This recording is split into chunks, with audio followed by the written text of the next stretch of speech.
चलिए 20 सॉल्व करते हैं। तो है ना, सब लोग पेपर देख लो और सॉल्व कर दो, जो डाउट्स है आप पूछो। तो 20 कह रहा है कि there are two urns U1 and U2, U1 contain 4 white and 4 black balls. ठीक है, एक मिनट और, टैब कहाँ गया? हाँ, सो क्वेश्चन नंबर 20, आपके पास 2 अर्न्स है,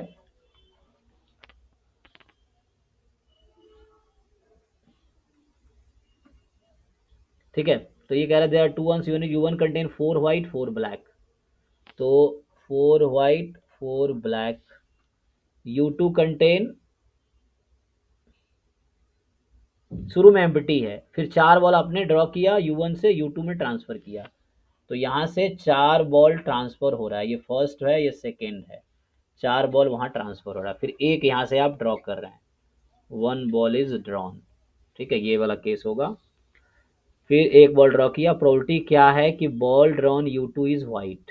तो जो U2 से ड्रॉ कर रहे हैं वाइट होने की क्या प्रोबेबिलिटी, ए इवेंट ले लेते हैं, ball drawn from U2 is white, ये है क्वेश्चन। चलिए, मुझे प्रोबेबिलिटी ऑफ ए निकालनी है। तो आपको ऐसे आइडिया लग रहा होगा किस मेथड से सॉल्व होगा, बताइए। सर बेस थ्योरम या कंडीशनल टोटल प्रोबेबिलिटी। प्रोबेबिलिटी यहाँ यूज होगा, क्योंकि बेस थ्योरम में क्या, तो कुछ गिवन होता है, यहाँ कुछ गिवन नहीं है, तो ये फॉर्मूला लगेगा प्रोबेबिलिटी ऑफ ई आई और ए गिवन ई आई। ठीक है ना, आई फ्रॉम 1 टू, अब देखो एन, अब कितने पार्टीशन बनेंगे ये आपको डिसाइड करना था। अब ध्यान दीजिए, इसमें 4 ब्लैक 4 व्हाइट है, अब 4 बॉल चूज कर रहे हो, तो आप सोचो क्या क्या हो सकता है, क्या क्या यहाँ पे पॉसिबिलिटी है, 4 बॉल में क्या क्या पॉसिबिलिटी है, 4 बॉल कौन से हो सकते हैं ट्रांसफर होते हुए, मतलब सर व्हाइट। एक व्हाइट चार ब्लैक, एक व्हाइट चार ब्लैक, हाँ, या zero zero white, white. Zero white 4 black, हाँ, एंड उसके बाद दूसरा पॉसिबिलिटी क्या है, sir one white three black, 1 white 3 black, अगला क्या होगा, two white two black, 2 white 2 black, हाँ, और अगला पॉसिबिलिटी क्या है, three white one black, 3 white 1 black, और अगला पॉसिबिलिटी क्या है, four white zero black, four white zero black. 4 white 0 black. ये टोटल पॉसिबिलिटी आंख बंद करके, मतलब उससे पहले, अब ये टोटल पॉसिबिलिटी हो सकती है ना। अब पूछ रहा है एक बॉल ड्रॉ हुआ और वो व्हाइट होने की क्या प्रोबेबिलिटी है, ये बताओ। तो देखो अब समझो, ये E1 into E4 E5, N तुम्हारा 5 हो गया यहाँ पे, ठीक, ए ये है, अब समझो आराम से। तो हम लोग क्या करेंगे, ये 5 टर्म है, तो एक एक करके पहले मुझे मुझे इसमें 10 चीज़ों की ज़रूरत है, 10 चीज़ों की ज़रूरत है ना, क्या क्या है मैं अगले पेज पे लिखता हूँ।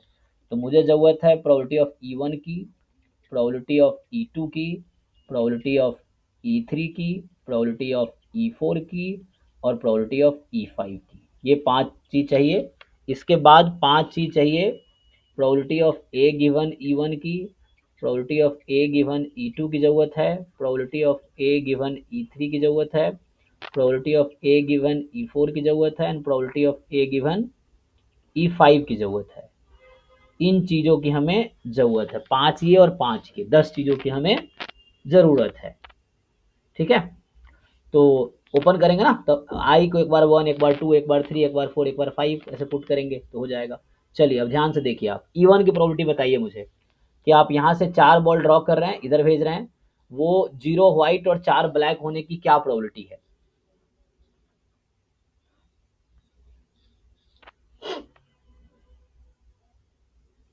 तो दिमाग लगाओ, पहले बॉक्स में कितने हैं टोटल, 8। 8। पहले तुम्हें टोटल सैंपल स्पेस निकालने हैं, तो 8 में 4 बॉल ड्रॉ करने की क्या प्रोबेबिलिटी है, मतलब क्या नंबर ऑफ वे है, number of ways, eight C four, eight C eight four. C four drawing 4 ball from 8 this. अच्छा, ये तो हो गया टोटल। अब मुझे ध्यान इसका निकालना है। अब 4 व्हाइट में 0 व्हाइट निकलने के कितने तरीके हैं, फोर सी जीरो सर, फोर सी हाँ, जीरो, और ये 4 ब्लैक में 4 ब्लैक फोर निकलने सी के फोर, क्या है, ठीक है। Four C four. तो 4C0 ये आ गया, 4C0 into 4C4 and upon में 8C4। सेम E2 की बताओ प्रोबेबिलिटी, अब नंबर, हाँ E2 की बताओ क्या आएगा, E2 की अब, तो 4 व्हाइट में 1 व्हाइट निकलेगा, 4 ब्लैक में 3 ब्लैक निकलेगा, बताओ क्या होगा। Four C one, four C three upon eight C four. हाँ, समझ आ गया ना। तो yes sir. 4C1 4C3 upon 8C4, ऐसे यहाँ 4C2 4C2 अपॉन 8C4, यहाँ आएगा 4C3 4C1 अपॉन 8c4, यहाँ आ जाएगा 4c 0 अपॉन 8c4। हो गया, ये सॉल्व कर लेना। अब आओ ए गिवन इवन पे। अब ए गिवन इवन मतलब अगर इवन सिचुएशन हैपन हुआ तो उस केस में ए की प्रोबेबिलिटी बताओ। तो देखो अगर इवन सिचुएशन हैपन हुआ मतलब यहाँ 0 व्हाइट आ गया और 4 ब्लैक आ गया, अब तुम इसमें से एक बॉल ड्रॉ कर रहे हो, तो बताओ वो व्हाइट आने की क्या प्रोबेबिलिटी है। कितने व्हाइट है इसमें? 0 सर। 0 है, कितने में से? 4 में से, तो 0/4, कोई दिक्कत नहीं है, ठीक है ना। तो व्हाइट आने की प्रोबेबिलिटी 0/4 है। नेक्स्ट, अगर E2 सिचुएशन हुआ, अगर E2 सिचुएशन हुआ अंडर E2 सिचुएशन की एक व्हाइट आया और 3 ब्लैक आया, अब एक बॉल ड्रॉ कर रहे हो यहाँ से और वो व्हाइट निकलने की क्या प्रोबेबिलिटी है? 1/4 सर। यस, 1/4। अगर E3 सिचुएशन हुआ, अगर E3 सिचुएशन अगर हुआ कि 2 व्हाइट और 2 ब्लैक, तो 2 व्हाइट और 2 ब्लैक है, तो क्या प्रोबेबिलिटी है एक ब्लैक एक व्हाइट निकलने की? 2/4। 2/4, तो ये आ गया 2/4, 3/4, 4/4 आ जाएगा इस तरीके से।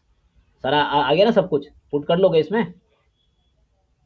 Yes sir. हाँ, ओपन करो, 5 टर्म बनेंगे, 5 टर्म में 2 टर्म का प्रोडक्ट है और सारा डेटा आपके पास है, this into this into this, ऐसे करके ऐड कर लो तो आ जाएगा आंसर। कर लो, हाँ, तो सॉल्व करके देखो आ जाएगा। और किसी का कुछ डाउट है बताइए, 2014 के पेपर में कुछ समझ ना आया हो किसी को भी तो बताइए। सर 24 वाला भी। 24 जी, 24 जो है,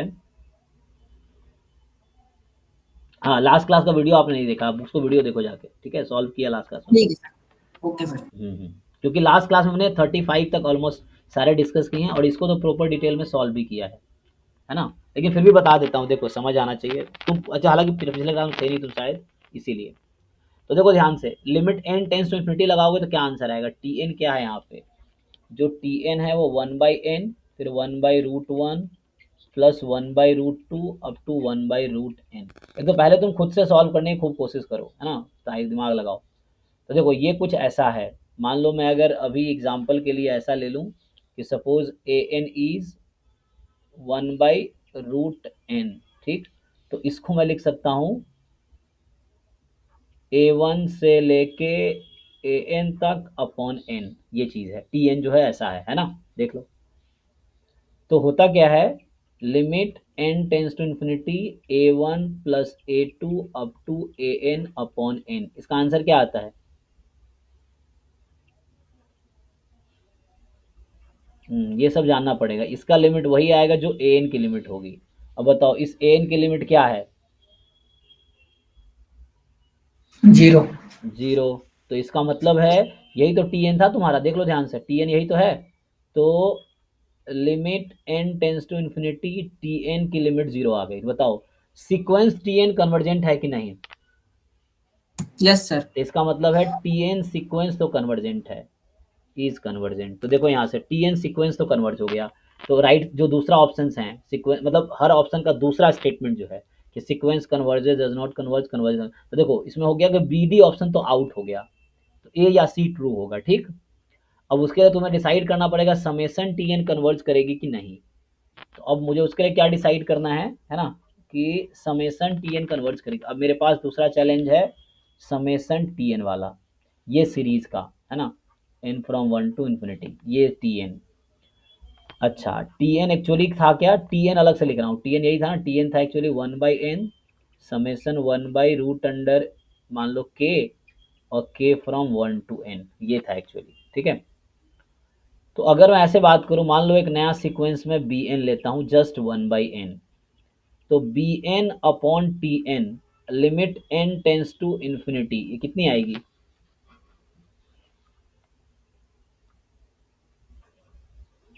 limit n tends to infinity, जब bn अपॉन tn करोगे कट गया, तो 1 अपॉन सीरीज 1/रूट अंडर k फ्रॉम 1 टू, अभी n है, और जब पुट करते से अच्छा मैं ऐसे करता हूँ tn अपॉन bn कर देता हूँ तो आसान रहेगा तुम्हारे लिए।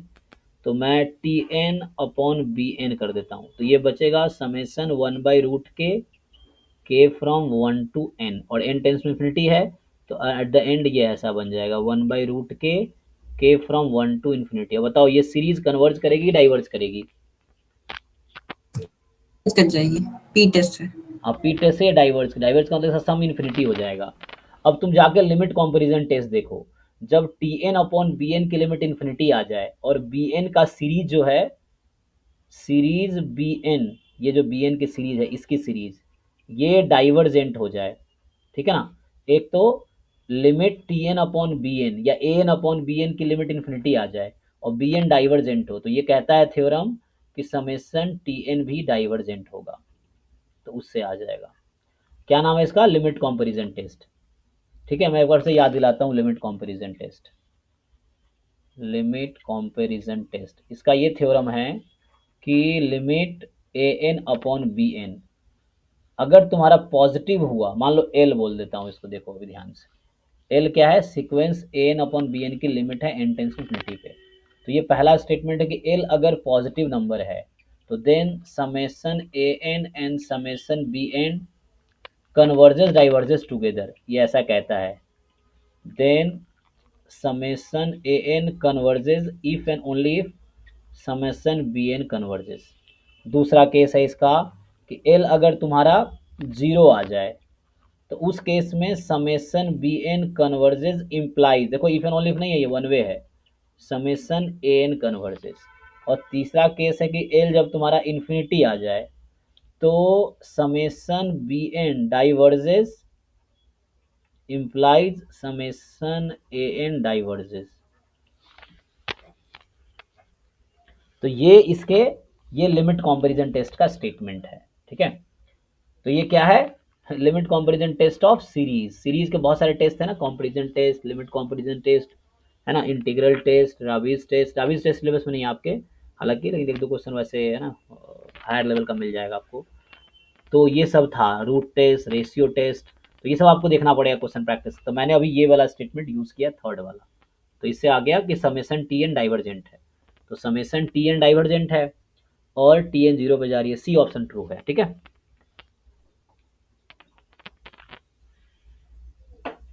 एक बार अच्छे से फिर से सॉल्व करके आओ, ठीक है। एक बार सॉल्व करके आओ और फिर जो डाउट रह जाएगा वो नेक्स्ट क्लास में डिस्कस करेंगे। तो आज बस है ना डिस्कशन दिया, मतलब हिंट किया आपको, हर क्वेश्चन का दिया, फिर भी क्वेश्चन को सॉल्व भी किया। आपका काम है ढंग से एक एक क्वेश्चन 2023 से 2014 तक मैंने करा दिया आपको।